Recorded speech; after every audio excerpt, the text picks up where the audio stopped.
వాడికి దీనికి ఏం చెప్తావు? మేము 70 ఏళ్ళైంది, 80 ఏళ్ళైంది, మాకేమో ఎప్పుడు ముక్తిని పొందే, మాకు ఇప్పుడు ఏమవుతుంది, ఏం ఏమో ఈ జన్మది కాదు.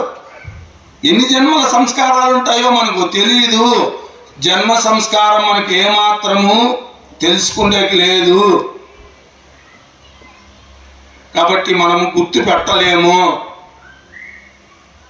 ఎప్పుడు ఏం జరిగినా జరగచ్చు. ఇప్పుడు పరమ దుర్మార్గంగా ఉండొచ్చు, అనుకోకుండా ఆ దుర్మార్గంలో నుంచినే ముక్తి రావచ్చు. అది పోయింది, పూర్వజన్మ సంస్కారం ముందుకు వచ్చింది, నూకేస్తుంది అటు. ఇలా నూకబడి ఉండే వాళ్ళు ఉంటారు. ఇప్పుడు ఎందుకంటే ఆ కథలు కూడా చెప్పేకి నాకు టైం లేదు కాబట్టి ఇంకా మాకు 20 నిమిషాలు కాకుండా ఒకవేళ అర్ధగంట మనం టైం పెట్టుకునే మనం కథలు చెప్పుకుంటే లేదు. దీంట్లోనే మనకు టైం చాలదు కాబట్టి అందుకే కృష్ణుడిని అడుగుతున్నాడు అర్జునుడు, తపస్విభ్యోధికో యోగి జ్ఞానిభ్యోపి మతోధిక కర్మిభ్యచ్చాధికో యోగి తస్మాత్ యోగి భవార్జున అంటున్నాడు కృష్ణుడు. కృచ చంద్రనాది తపస్సుల కంటేను, శాస్త్రజ్ఞానం కలవారి కంటేను, వేదవిద్య కర్మలు చేయవారి కంటేను ధ్యానయోగి శ్రేష్ఠుడుగా తలవబడుచున్నాడు. కావున అర్జున నీవు యోగికమ్ము. మొత్తం వీటన్నిటికంటే ధ్యానం అనేది చాలా పవర్ఫుల్ అయింది. తపస్విభ్యోధికో యోగి జ్ఞానిభ్యోపి మతోధిక కర్మిభ్యచ్చాధికో యోగి తస్మాత్ యోగి భవార్జున. యోగిగానైనా ఎత్తుకుంటే యోగిగా అంటాడు.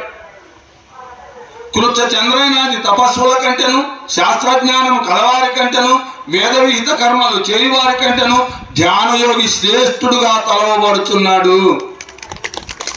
ఇలా తపస్సులు అంటే వ్రతాలు, దానాలు, యజ్ఞాలు చేసేవాళ్ళు. శాస్త్రజ్ఞానం కలవారి కంటేను, శాస్త్రజ్ఞానం అంటే వేరు, ఆత్మజ్ఞానం గురించి, ముక్తి గురించి, మోక్షం గురించి ఉపనిషత్తులు, బ్రహ్మసూత్రాలు వాటిల్లో వస్తాయి. కానీ ఉత్తర మీమాంస దీనిలో రాదు. ఇది ధర్మాధర్మ విశిష్టకు సంబంధించిన విషయం. ఇక పూజలు, పునస్కారాలు, వ్రతాలు, యజ్ఞాలు, యాగాలు వీటి ద్వారా కూడా పుణ్యాలే. ఆత్మజ్ఞానం గురించిన వివరణ దానిలో ఉండదు. ఇవి ఏ పూజలోనూ చెప్పరు నువ్వు ఆత్మజ్ఞానం పొందడానికి ఇది చేయాలి, అది చేయాలని చెప్పరు. ఈ పూజ అంటే ఈ మంత్రం చదువుతారు, ఆ మంత్రం చేసి ఆ దేవతను ఆహ్వానించి ఆ దేవతను ప్రసన్నం చేసి ఆ వరం పొంది నువ్వు సుభిక్షంగా ఉండు అని చెప్పేకి మనకి ఈ విషయాలన్నీ చేస్తారు. ఈ పూజల్లోనూ వ్రతాల్లోనూ ఇవన్నీ ఉంటాయి. కానీ ముక్తికి సంబంధించిన విషయాన్ని గురించి మనకు స్పష్టత ఉండదు. దాంట్లో మోక్షాన్ని పొందడానికి, ఈ మానవ జన్మ అనేది మోక్షాన్ని పొందడానికే వచ్చింది. ఏ కోరికలు లేనప్పుడు మాత్రమే మోక్షం వస్తుంది. ఈ కోరికలే కోరకూడదు అనేది లేదు దానిలో. అన్ని దానిలోనూ ఏదో కోరిక పెట్టుకొనే చేసేటివి అవన్నీ. ఏది వ్రతం చేసినా, దానం చేసినా, యాగం చేసినా, యజ్ఞం చేసినా అవన్నీ యోగానికి సంబంధం కాదు, యోగ కర్మలు కాదని. పుణ్యకర్మకు యోగ కర్మకు డిఫరెంట్ ఎక్కడంటే, కోరి చేస్తే పుణ్యకర్మ, కోరకుండా చేస్తే యోగ కర్మ. కోరిక లేకుండా అదే ధర్మబద్ధమైన కర్మ, నువ్వు కోరకుండా చేస్తే యోగం, కోరి చేస్తే పుణ్యం. నువ్వు ఏది చేసుకు మామూలుగా 100కి 99 కాదు కదా, 1000కి 999 మంది ఏదో కోరే చేస్తారు. కానీ కోరకుండా చేసేవాళ్ళు మాత్రం, యోగ కర్మలు చేసేవాళ్ళు ఎక్కడో అరుదే. కాబట్టి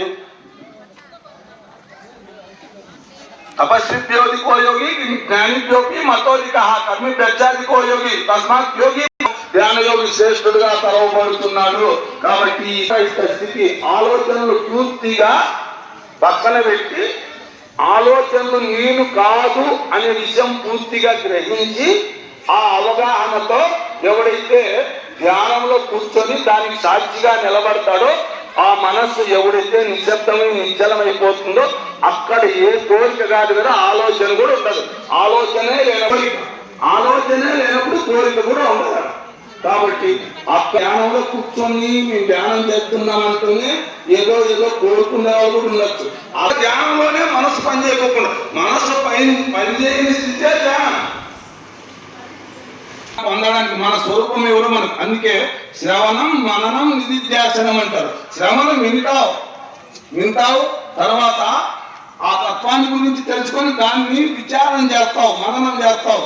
నిధిధ్యాసనం అంటే ధ్యానం పూర్తిగా నువ్వు ఈ సత్యం ఏదైతే తెలుసుకున్నావో మనస్సు ఆగితే స్థితి, ఆ మనస్సు ఆగే స్థితినే నిధిధ్యాసనము అంటారు.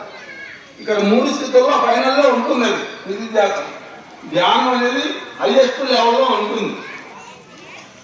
అయితే ఇది ఏం సులభమేనా చేసేది? మనస్సు నిలబెట్టేది సులభమేనా? సులభమని అర్జునంతటోడే